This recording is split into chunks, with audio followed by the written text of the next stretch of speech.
Hello everyone and welcome to my video about the Sonic Cinematic Universe. My name is WaveCube and we're going to be talking about why I think it's not perfect. So to start off with, we're going to be going through all of the different Sonic Cinematic Universe projects from the original Sonic movie all the way up to the Knuckles TV series. So alright.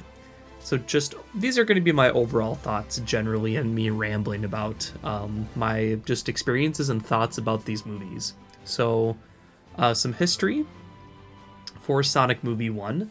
I remember leading up to the film, I'm a massive Sonic fan and have been since the Nintendo GameCube era, of course, and playing Sonic Adventure 2 Battle and Sonic Mega Collection and games like that. So when they announced a Sonic movie was in production, I was ecstatic because Sonic is one of my favorite franchises of all time. And there was some skepticism, of course, with the original design and the people creating the series as well, too. The director, Jeff Fowler, has been known to work on games like Shadow the Hedgehog and Sonic 06, alongside new writers Pat Casey and Josh Miller. So I had some skepticism because these people haven't really worked on many projects before as well too. Jeff has worked on those aforementioned Sonic series alongside his own short films as well too. So with that, I was very cautiously optimistic going into the movie, and I was pleasantly surprised. Sonic Movie 1 is just a really great and emotionally driven film that really touched me about many different complex themes. And taking its own version of Sonic and the events and having it fit within the movie universe. So just to get this out of the way from the beginning, I do understand that the movies do take creative liberties and they're not going to be one-to-one exactly like the game counterparts, which I think is okay. And ideally, would it be great to have an animated or a full animated Sonic movie series? Of course. Not saying that can't happen in the future, but for now at least, I think the live action movies do a solid job. And here's why. So, with Sonic in this universe, he has a character arc that he goes through in terms of essentially growing up and being slightly younger than his traditional game counterpart and building up to the Sonic that we know and love from the games. And I think the main theme of the movies that really resonated me was the family aspect and the loneliness aspect especially. Because I think we can all agree and say we've all had those moments of feeling lonely and not having friends and community, which is really important.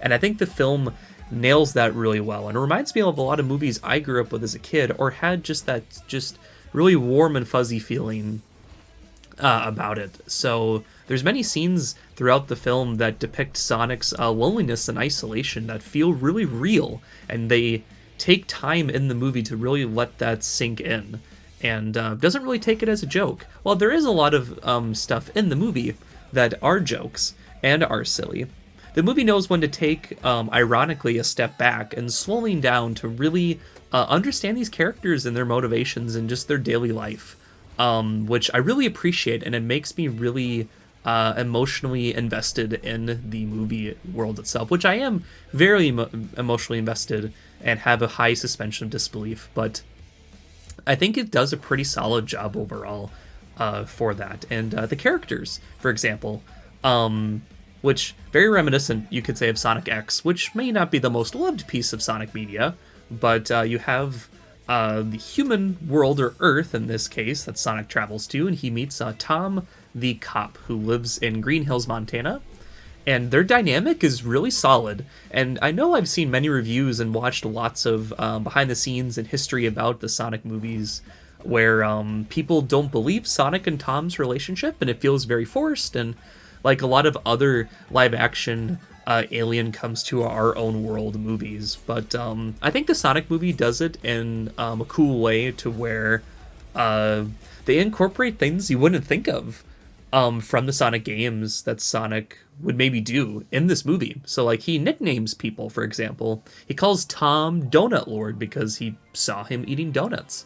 And the way Sonic interacts with the world is really cool because uh, yes, some people may not like he does multiple pop culture references, but the movie does explain why he does that, and I think that's great world building and character development to where nothing really comes out of nowhere. The movie really takes its time to really flesh out and understand the world that Sonic lives in, and just again the day-to-day activities that he goes through his isolation on Earth and such. But anyways, Tom and Sonic's relationships is fantastic and really natural as well too. And again, this version of Sonic is just used to being alone and not having community and friends. So there's like points throughout the movie where they have disagreements when they first meet, and Tom doesn't have a lot of incentive initially to help Sonic, and then they have a common goal just to help each other, and Tom going through his little character moments throughout the movie where he wants to be a bigger cop and stuff. So you get lots of great interactions between Sonic and Tom and his family and just the town of Green Hills. And yes, Sonic does have in the games the sense of wanting to explore and be free as the wind, and what's established in the movie universe, I think, is totally okay as well too. That they're going for a different take to really kind of build up Sonic as well. So with that, I think the movie again takes a lot of awesome elements from the games and has its own spin on it too that works really well.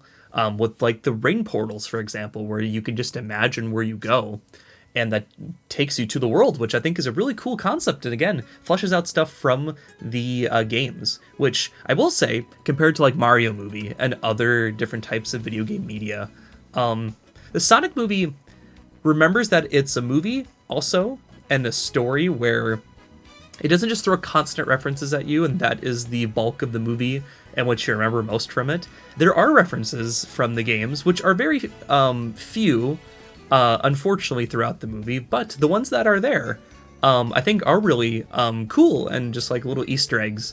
And the movie remembers that they're telling a story alongside Sonic, and they're trying to really flesh out all the concepts with that. So I think the movie does a great job balancing that out with, of course, some great little Easter eggs and references thrown in there. There's friends from Sonic Mania. There's Green Hill Zone that plays later on in the film, where you hear a beautiful piano rendition by it. So they take their time to really engross you in the world. Would I love more Sonic music? Of course.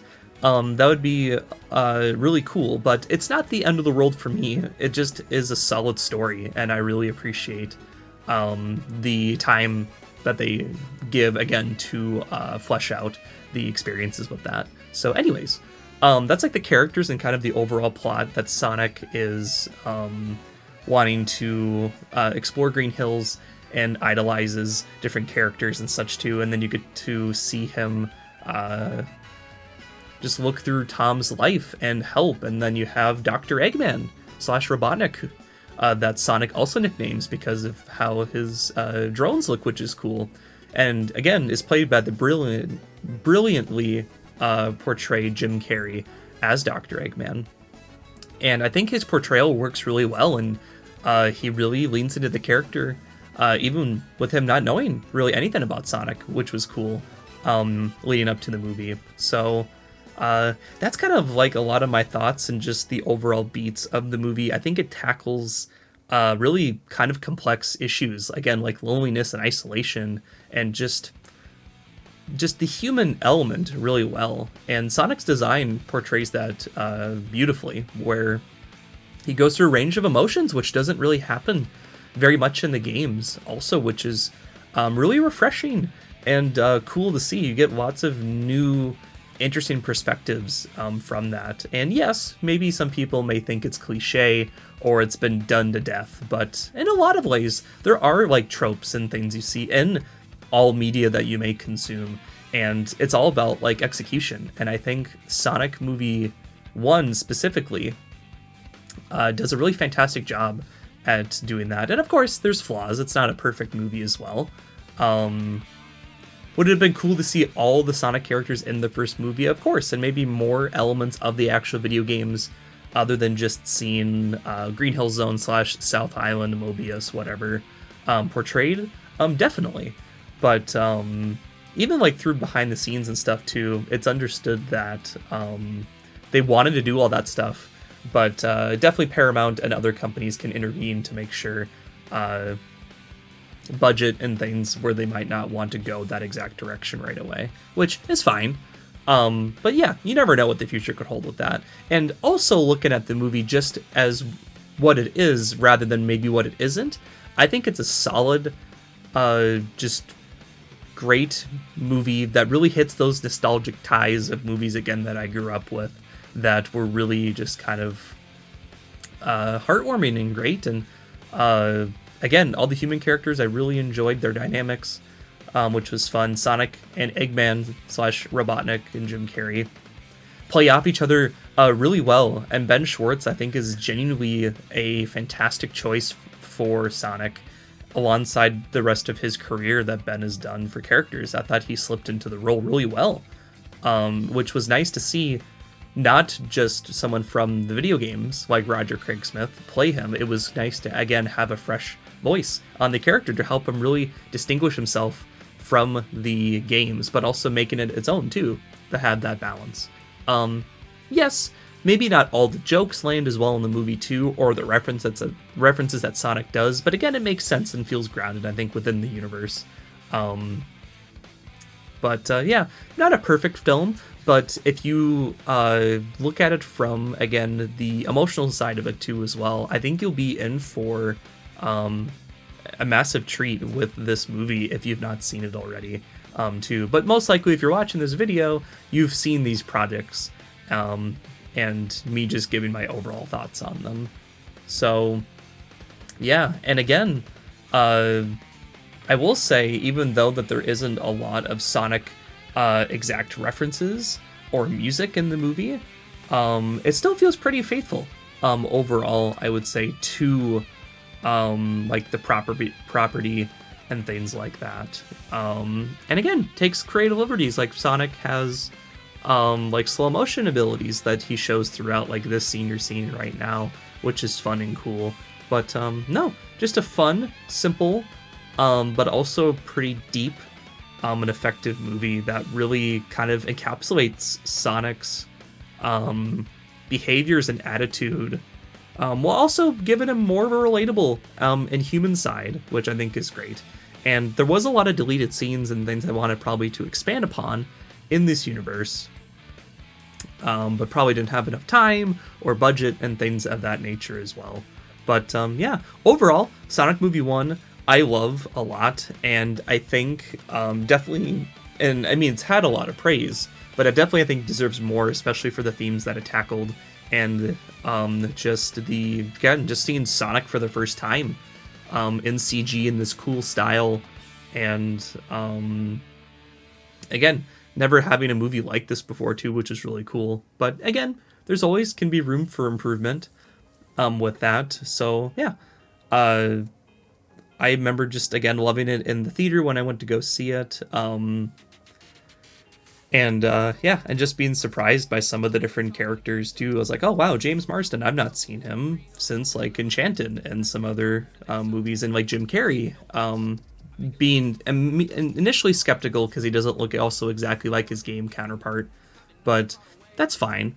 It's not, I think an adaptation doesn't have to be, again, 1-to-1, 100% exactly like the games to still work as a film on its own and something within that particular series. So if I had to compare like the Mario and Sonic movies, which I like them both in different ways, I definitely think from a storytelling perspective and character perspective, the Sonic movie gives a lot of room to breathe and to really understand what they're going for. And once again, could there be changes? Could there be things done better to kind of encapsulate the movie experience and things and the themes and such? Of course, but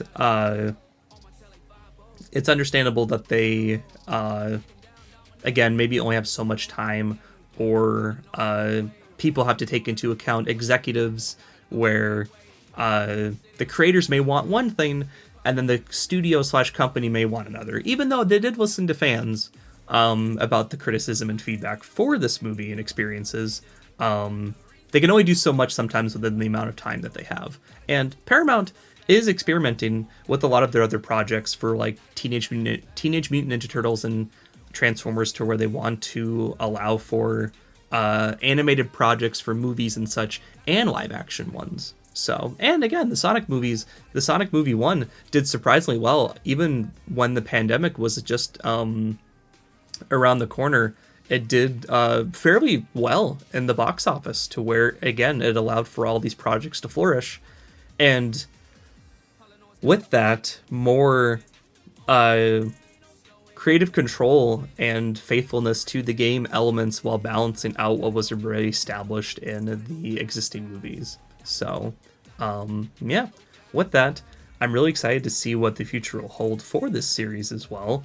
And Sonic Movie 1 is a great time, and just going and expecting just to have fun with it. Of course, you can criticize it and wanting certain elements in it, but for what it is, I had a lot of fun with it, and it really paves the way for the future of Sonic and what they could do with this character, with all the different worlds and experiences that they could offer, and creators and people that can work on it to really flourish and give it their own voice and tone, to hopefully not just satisfy the general public, but also Sonic fans as well too.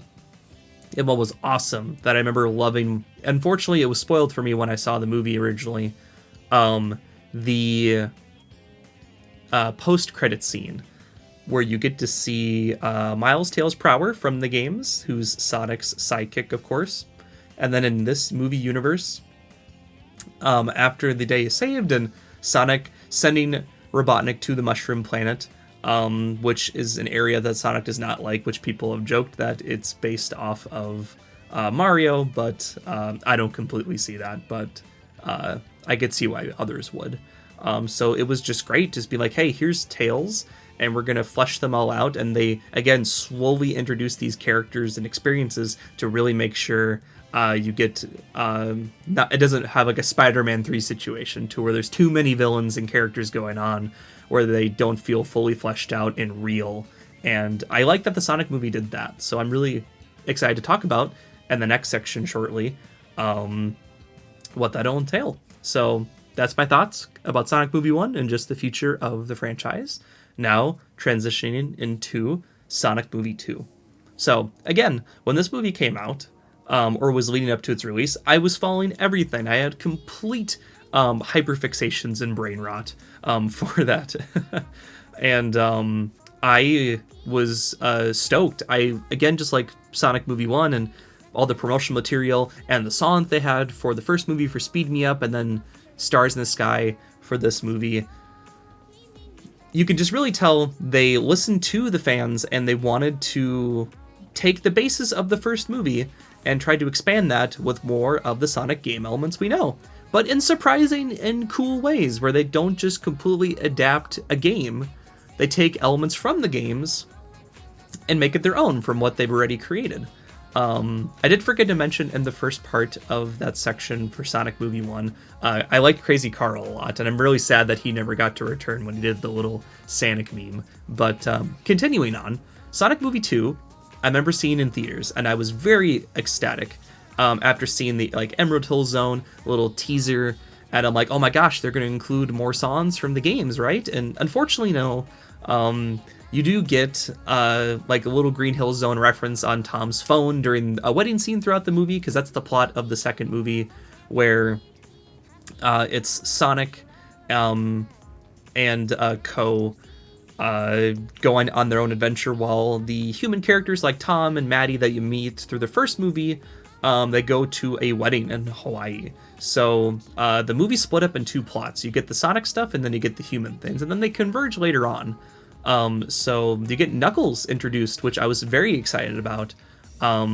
Who, he's not my favorite Sonic character, but I do really appreciate Knuckles through the games I played, from Sonic Adventure 2 and all the other ones he was included on. So what was really fresh and exciting again was this version of Knuckles was not like the Knuckles from the modern games 2010 onward, which is also nice because They definitely felt more watered down in 2010 onwards versus the Sonic games I grew up with, which they had a lot more personality and development. So, fantastic job with Knuckles, where they made him feel a lot more like his game counterparts, while also a lot of similarities to Drax and like the fish out of water nature, and they play around with some of the lore and the characters, where Knuckles has the Master Emerald he's looking for, and like Angel Island in a sense, and we'll get more about that kind of stuff later on in a way. But no, he has a genuine antagonistic relationship with Sonic, more so because he was manipulated by Eggman / Dr. Robotnik to basically work on his side and betray him as the movie goes onward, as it builds on. So some Sonic 3 elements, which is cool.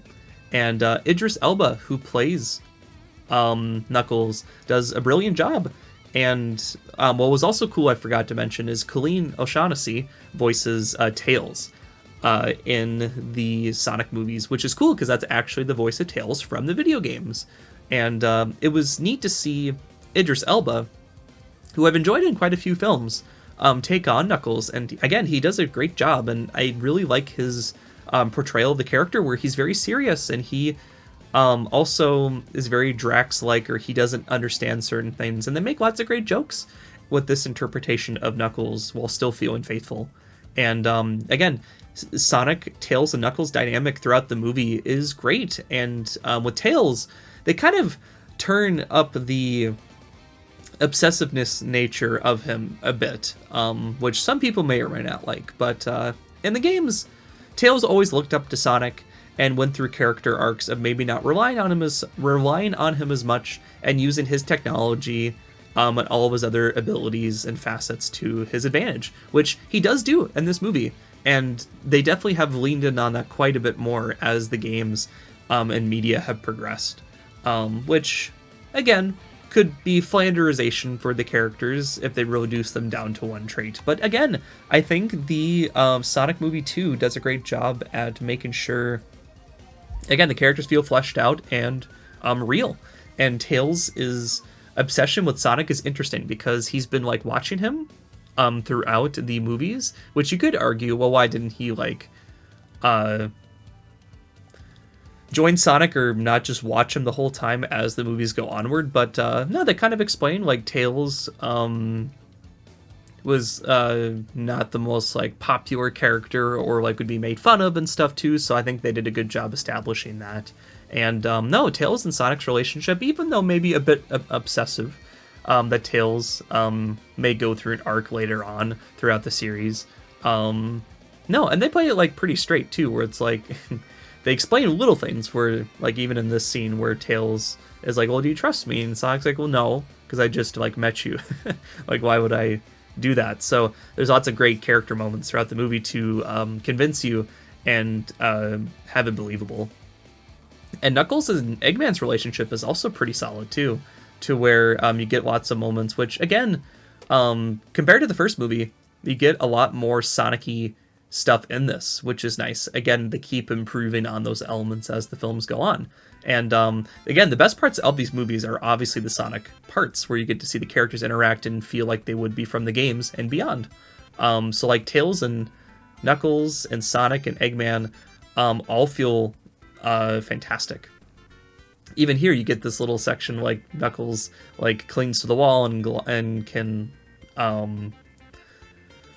climb up the wall and such too, and Tails can fly, and then they make these really cool and big moments, even like in the first movie, which they could have done better with like giving Sonic his iconic shoes. They keep building and building upon that more and more, and even like Eggman's like robots that he makes too, because he gets like banished to the Mushroom Planet, and he comes up with all these really cool contraptions to really show off his intellect and IQ, while having the perfect balance of like Dean Bristow's Eggman from the Sonic Adventure games, and the more goofiness from the more modern Sonic games too as well.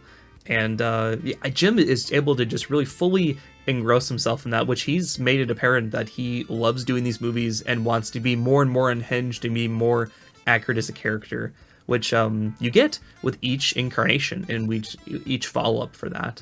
And yeah, I love also something else that people don't bring up as much. The set design is great, because nowadays with a lot of movies, there is a lot of CG and there's a lot of usage of like non-practical effects and sets, and it's all like green screen and stuff, which from a technological standpoint is impressive, but it kind of also loses the realness a little bit too. I will say that the inspiration is definitely worn on its sleeve from the directors and creators, where they love a lot of certain movies like Indiana Jones and such too, mixed with the Sonic-y nature of it also. So you get like Labyrinth Zone from Sonic 1 fully like featured, and all these cool sets, and these are like real places they actually like built, which was awesome, and it was just really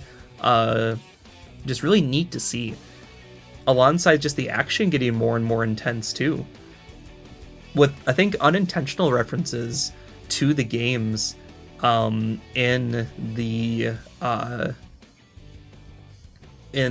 just the overall movie. So like here, like, is this the balance bracelet from Sonic Adventure 2? Probably not, but it looks really cool, right? You just get lots of great action and fight choreography that's done really well, and just all these cool camera angles and such too. But yeah, that's kind of a lot of like the overall nature of the movie, where you get again, just like the first movie with Sonic, realizing he's alone, and isolation and loneliness, and then him finally making a friend, which he has on his bucket list, which is just a great thematic through line throughout the movie. And then Sonic Movie 2 expands upon a lot of ideas, such as Sonic making new friends and trying to grasp the concept of getting older and maybe being more immature and such. And you get a fantastic moment of when Sonic and Knuckles are fighting through the whole movie, and then Knuckles realize Eggman betrayed him. You get a great scene where after Sonic could just leave Knuckles for dead underwater, he goes and brings him out of the water to bring him back on the beach. And then they have a moment where Sonic saved him, and Knuckles is surprised, and they just have a really great heartwarming, just feels good man scene, which I really loved. And yeah, that just is the heart of these movies. They really nail down the and it feels genuine too, which I've seen people say that can feel fake or whatever in these movies, but I don't feel that at all. It definitely seems like they care, and they want that to be shown very prominently. And again, going back to game elements that were really cool, you get to have Super Sonic fight against Eggman and his big Robo-Mech Death Egg robot from the games. And it's just really cool. They know how to do really hype moments through these movies very well. And no, it's neat. You get to see a little reference as Sonic fights Eggman. He like taps his toe on the robot, and it's like, oh, that's a Sonic 06 reference. That's really neat. So you just get stuff like that. And that's the other thing too. References, I think, can be done very well if it's understood by both fans and general audiences. So like, that's just a cool thing. Like Sonic taps his foot because you could say he's petty or whatever. It's silly, but people that played the games are like, oh, I get that. So it works on both levels. I think that's really smart. Alongside the set design and Gun being introduced in the second Sonic movie, like the games and like the Mean Bean Cafe, such like that. It's just great that you can see them evolving the concepts that have been building throughout the films, which again are not perfect, and things could definitely be executed always better. But I definitely give props and give credit where credit's due when it comes down to all of that. And yeah, so that's kind of my overall thoughts about the second Sonic movie. So yeah, just I think keeps getting better and better in a lot of ways, and I appreciate that the filmmakers, I think, do genuinely take the criticism, which never happens ever in Hollywood, which is really just nice to see with the budget and time that they're allowed. which is pretty awesome. So yeah, second Sonic movie, I really enjoyed it. Massive fan of it, and definitely areas of improvement that it could do better, but overall a great follow up to the original Sonic movie. And with that, lots of funny moments. I even did like the wedding scene actually, and the whole plot of Gun being intercepted with that. Of course, the Sonic parts were my favorite. I will say, I didn't love that they reused the idea of the bar scene again, in a way, in the second Sonic movie, like the first Sonic movie. I thought that was a little bit lazy, but not the end of the world.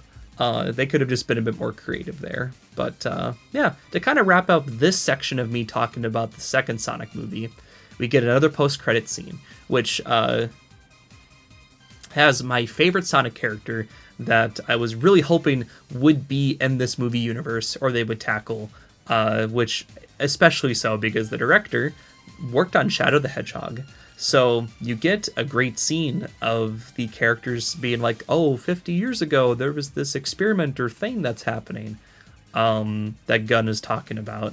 And you get to see this, in like you're seeing right now, you get to see this pod, and it's like, oh, who is it? And it's Shadow the Hedgehog. And I remember losing it in the theaters when this was happening. I was so damn excited to see Shadow appear, and can't wait to see what he'll be like in Sonic 3, which we'll talk about later too. Real quick, for the next project, there was the Sonic drone home sequence, which I purchased the Blu-ray of me wanting to support this, and you get this great, like, very Pixar quality animated short of Sonic, Tails, and Knuckles, which they're not voiced by the original voice actors except for Sonic. And I think they do an okay job. Overall, it's like fine for a little quick 4 minute short. And they reuse some music from the movies, but it's not a massive deal. This is probably what people would love to see in actual Sonic media, where like you just see the characters just on a little animated adventure, like series, like a TV series, or that, which will be interesting, which we'll get into later as well. But anyways, Sonic Drone Home is also really solid. You get another great, like, little just self-contained story that's kind of wholesome, but also fun with its action and such too. So Sonic, Tails, and Knuckles, Sonic Hero style, work together to take on this little Eggman drone guy. And it's awesome because you get to see them all work together, which you do get to see in the Sonic movie too, but you get to see more directly in this, which is cool. And yeah, their flaws, their strengths, weaknesses, and stuff like that. And no, it's awesome. And I did forget to mention too, Marza Animation, who've worked on Sonic Unleashed and a lot of the cutscenes for Sonic games in the modern age. They worked on a lot of the Sonic projects for the movies. And their CG animation is phenomenal. Out of all of the Sonic CG projects, their work is some of the best that holds up to this day, which every Sonic fan can definitely agree with. But back to Drone Home, what is really cool about it is that this robot, they're not, again, they flesh out these characters well. They're not just cookie cutter, like Eggman is like big bad, or the government or whatever, because Eggman gives a lot of little sprinkles, like he was like an orphan and been made fun of, and he wants to like get back at the world and wants to use machines to do that. And with this robot, he wants to just like protect his area, the kind of play, I guess, with the idea of like environmentalism, like nature versus nurture, stuff like that, with the characters. And Sonic does that beautifully in the first movie with him helping that little turtle guy too. But anyways, also a nice touch too that the truck that the robot is taking over is, I believe, Tom's broken truck from the first movie, which is cute, but probably to save on budget. But anyways, Sonic just talks to the robot about like what he likes and stuff too, which it's like, oh, Steven Universe moment, where like friendship or whatever. But I think this fits like Sonic well, and like he can have his action moments, but also it's like nice to be like, well, let's like understand you. Very like Portal-esque that it kind of reminds me of, which is neat to see, and fits really well for Sonic actually. And yeah, this robot just likes poetry, and it's really cute, and you get to see the characters really enjoyed that, and he just kind of feels more personable. It's not just like evil bad robot, which, yes, some people may not like if it's predictable or like whatever, but I think, again, it's about the execution, and I think they did it pretty solidly in this short for the amount of time they had. And yeah, it's just cute. All the Sonic characters get to reconcile with this robot and want to take him along with them. And yeah, just kind of fleshes out Eggman's robots from the first movie and such too, where they're not just there can be sentient ones, or not just like, oh, they're just things to be destroyed and they don't have thoughts or feelings or emotions. I think that's always a cool concept to tackle for sure. But yeah, and then this little exchange, which is very cute, with Knuckles not trusting the robot or whatever. And yeah, no, it's pretty great. So that's my thoughts on the drone home section. So now the most recent piece of Sonic media at the time of this video. The Knuckles TV show. Oh boy. So the history for this. It got greenlit after the Sonic movie 2 or around production for that. And it was in development for quite a while and then just came out recently. So this whole series focused on Knuckles and all the promotional material leading up to it. I was very excited because it was in development for quite a while. And then again, just coming out recently. And the trailers made it seem like, oh, it's going to be Knuckles' show. He's going to have a little adventure, maybe similar to the Drone Home segments, right? Of the series. So yeah, you get to, as you're going to see throughout these clips, a lot of bits and pieces throughout the show. So yeah, just to kind of start off with, I've definitely seen a lot of discourse around the show, very mixed feelings. I've seen a lot of videos from like other Sonic tubers and like Sam Procrastinates and Channel Pup and stuff like that. And they've had a lot of disappointing thoughts about the series, which I try to go into series I watch. I'm not very serious when it comes to a lot of them, and I have a lot of fun or poke fun or I like to troll around and stuff too. So again, with my past experiences with the movies and what you've heard me talk about and what I know about the series, I'm very conflicted for the Knuckles show. I like a lot of aspects of it, and I think it could have definitely been better if Jeff Fowler, who worked on it, was more heavily involved in it.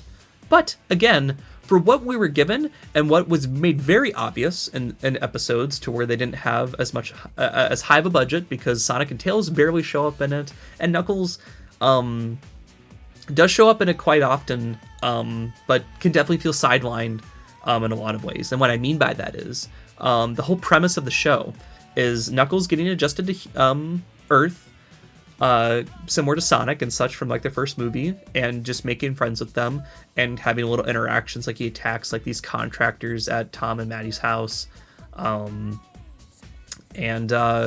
he gets a sign from Pachacamac from Sonic Adventure as a ghost, who's voiced by Christopher Lloyd, which I love Back to the Future, so that was a really nice touch to see. And he gets a calling from him to basically be like, hey, Wade from the movies, who I did like quite a bit, needs help in this bowling tournament. Can you help him? And Knuckles does, and they go on this little adventure together. And a lot of aspects of it are really solid. I think Knuckles and Wade's relationship is great. It does start to delve into more of Wade's story than Knuckles. And I will say, from a lot of the critiques I've seen, they wish it was more Sonic-y. It had more of a story involving Knuckles and like his lore and stuff, which makes complete sense. And budget-wise, which the show does use a lot of licensed music as well too, which that money could definitely have gone toward maybe more CG, which I'm not sure how all that works, so I'm not sure if that would be possible or not, or if Paramount had a lot of influence on this show, because again, this was made quite quickly, I believe, after the second movie came out. So hopefully with the reception to the show from everybody, both positive and negative, again, that they'll shape that for the future of the series. But back to the actual show itself, what we were given, I think, was decent overall. It has a lot of elements of the first Sonic movie, where you see Knuckles and Wade in a car, or like going on an adventure together, without like Eggman, because again, probably budget wise, you get to see. Also, I do like Kid Cudi's character a lot too. He's fun. You get these two cool gun agents when they were introduced, the Gun Society in the second Sonic movie officially. And no, the fight choreography is great. And actually, I would argue a lot of the licensed music, because they've already established that, and there's a lot of product placement too, which people like to meme on in the first Sonic movie, and all the other little jokes that they would do gets more egregious, but they've established that in the movie, so it's not a massive deal to me personally. But yeah, the first couple episodes, it's very action focused on Knuckles and Wade, and then it gets more focused on Wade's family, which I didn't hate at first, and I actually really like Knuckles' Wade's mom and Knuckles' relationship. But then it gets a little bit too the pacing has a lot of, I think, issues to where certain things don't feel as fleshed out as they could have been, with like the buyer who you see who's the main villain of the show, and it had all of the right elements. It just, I think, needed more time to flesh things out quite a bit more. But I think for the time they did have, I think it was solid for sure. Action scenes are great. I think the music works really well. There's not really any Sonic music in this either, which is kind of a bummer once again. But the music that we do have is pretty good. Even like the intro of the show that you saw earlier, the little CDs and the little drawings, very like Tyson Hesse-esque, which if you know him, he's pretty prominent in the Sonic community. So seeing his artwork on the throughout the show is really cool. And again, even just seeing Sonic, Tails, and Knuckles talk for a little bit was nice. And yeah, so I do really like the show a lot. It would have been, of course, neat to see more stuff involving maybe Knuckles or the pacing being better, because like I even came up with an idea, or I had some thoughts where it's like Knuckles could have been integrated better into the bowling plotline, balanced out. Because there's like a whole episode to where it's just about Wade and not even Knuckles helping him, because of probably budget, and they keep him off screen a lot of the time.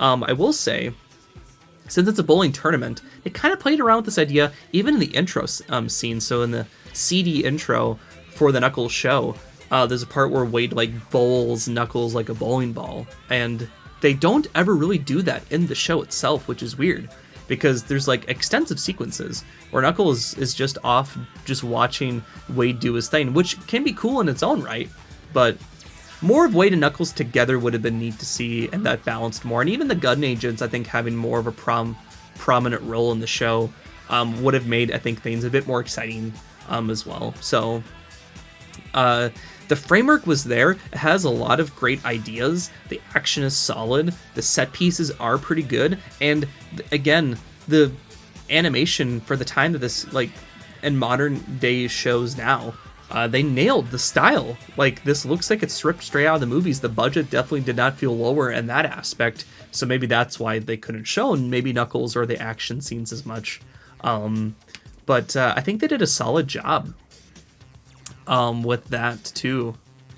Still feeling like the movies, and it doesn't feel cheap, which I think that was a major concern people had with this show, to where it's like, oh god, are they gonna just be really just phone it in or whatever? But no, even though the writing maybe isn't always consistent, or like it has some weird plot points, I will admit, like, Wade's story with his dad was kind of emotional for me at some points. They just could have interwoven it better throughout the story. And yes, it's not maybe a Sonic story per se, but standalone wise, I think it had a lot of good ideas that could have just been fleshed out more, or if they had more time, because for sure, having only about 30 minutes or so for your show can be not enough time to really get the full point across, or like what you want to do for that, or the concepts you want to tackle. But yeah, I would say for me, I like the Knuckles show. And I definitely see where people are coming from and the frustrations they have with it. Yeah. even though there's some changes too, like Pachacamac is not exactly what he is from Adventure, which is fine. I think him and Knuckles' relationship is great. Would have been nice to see more of that too as well. Basically, it comes down to wishing to have seen a bit more of it, but what was given, I think, was solid enough. And for being a little spin-off TV show, which this probably won't determine the exact direction these types of shows will go in the future. I could be wrong. Because maybe Paramount wanted the more focus on human people, or maybe this was to appease critics and people that liked the more human aspects of the movies, which Sonic fans didn't like as much. There was some discrepancies there. And, of course, the overall discourse of this franchise. But at the end of the day, you can like whatever you like. There's definitely not a problem with that, too. It's just coming down to being respectful and just, yeah. Even like Sam Procrastinates was saying, I've seen, like, thinking critically and really being specific about what you like or didn't like.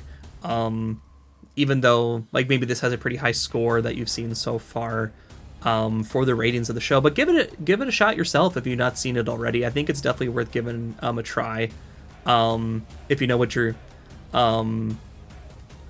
if you know what to expect or not expect. It is very funny as well. Has a lot of very silly moments, which appeals to my type of humor well. But if you want something more really deep and story-driven, it loses maybe sometimes a little bit of the heart from the movies, but I think overall it does a pretty decent job.